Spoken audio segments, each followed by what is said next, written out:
before it's too late.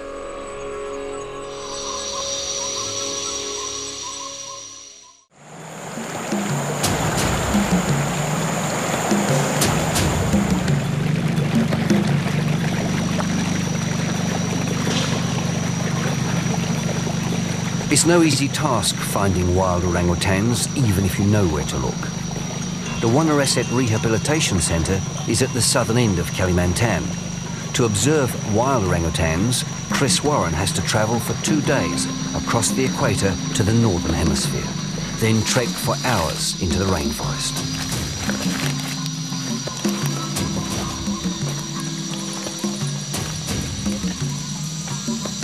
These creatures are past masters at making themselves invisible. The orangutan is actually quite solitary as a species. There's much debate that abounds this very issue, especially in the captive world. But when you look in the wild at the natural social structure, much research done in the past has provided evidence that adult males are usually solitary, except when they come to find females for breeding over a short period of time. Then they move off again. It has been said from the very beginning that orangutans are solitary. Basically, I think because people never found more than 1 or 2 in the forest. They're very elusive. The orangutan is the kind of character that bears in itself wildness, bears in itself individuality, bears in itself some spirit that I love and I like so much. If you see other animals, they're either beautiful, awesome, or whatever. Orangutans, for me, are the representative of wildness, of a wild spirit. And because of the way nature plans her ecosystems, the forest has only ever been able to support a finite number of orangutan. During the 6-year period when the orangutan is becoming an adolescent, it is learning about the forest, about the dangers, it's learning about the places of food, what kind of food it can eat. And the orangutans all learn this, or have to learn this, and if they haven't learned it, they will just die in the forest because it's a hostile environment for them.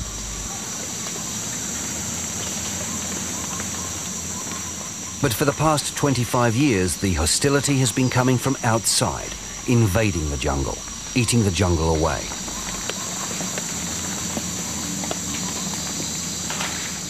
For example, the sign says the Kutai National Park. We're actually in the heart of the park. The sign also says no cutting of trees. Well, you can see they've gone.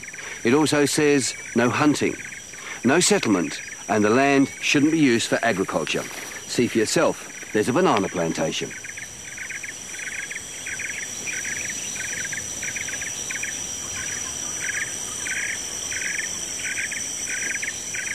"50 years ago, this whole area used to be part of the Kutai rainforest. Today, it may look attractive, undulating green hills, but the environment here is so extremely fragile. To destroy the rainforest is to destroy the orangutan.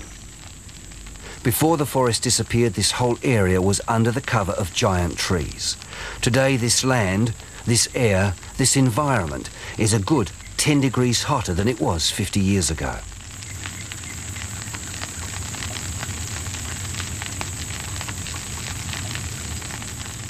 Below this ground, and in fact under most of the remaining rainforest, is a coal seam which in places is so close to the surface that with this increase in temperature, the denuded countryside spontaneously bursts into flames, heating the coal just centimetres underground, causing it to burn like this for years.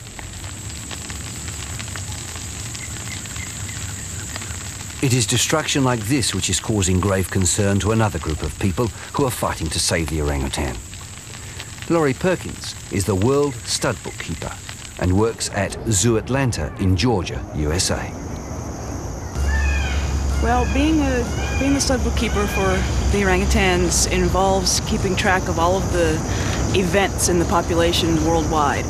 The stud book is the starting point for any kind of captive breeding program.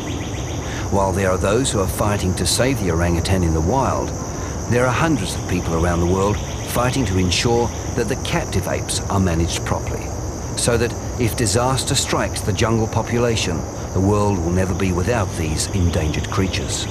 Well, what we do in order to ultimately end up with a baby, you start with a genetic analysis of the stud book data, and we go through and we run a series of programs that have been written especially for the management of small populations. And that is what they have done with this group of orangutans. But despite their efforts and encouragement from the female orangutans, so far he has shown no interest in mating with either of the two females. Is their failure because of the way the animals are housed?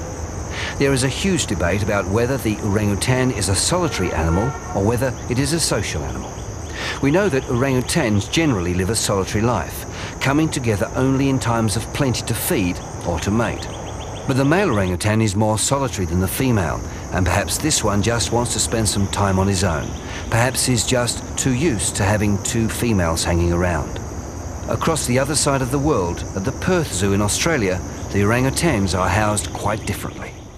Most animals in zoos are kept in a natural social environment, and but orangutans have been a made exception because they do appear in captivity to increase their sociability, and which they do to some extent. But here at Perth Zoo we believe there's a limit to that sociability, and keeping them in large groups can lead to long-term problems such as long-term stress. Perth maintains what it calls a natural social system.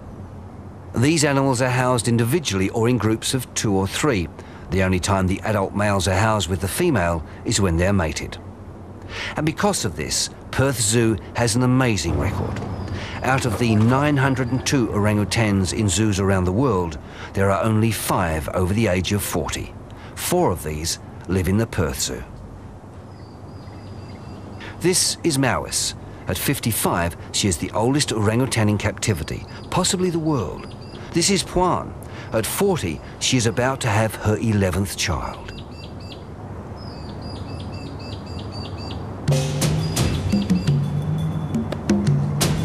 And this is Arjay. He has sired 20 offspring. Can the reason be that Perth's amazing success is due to the way they are housed?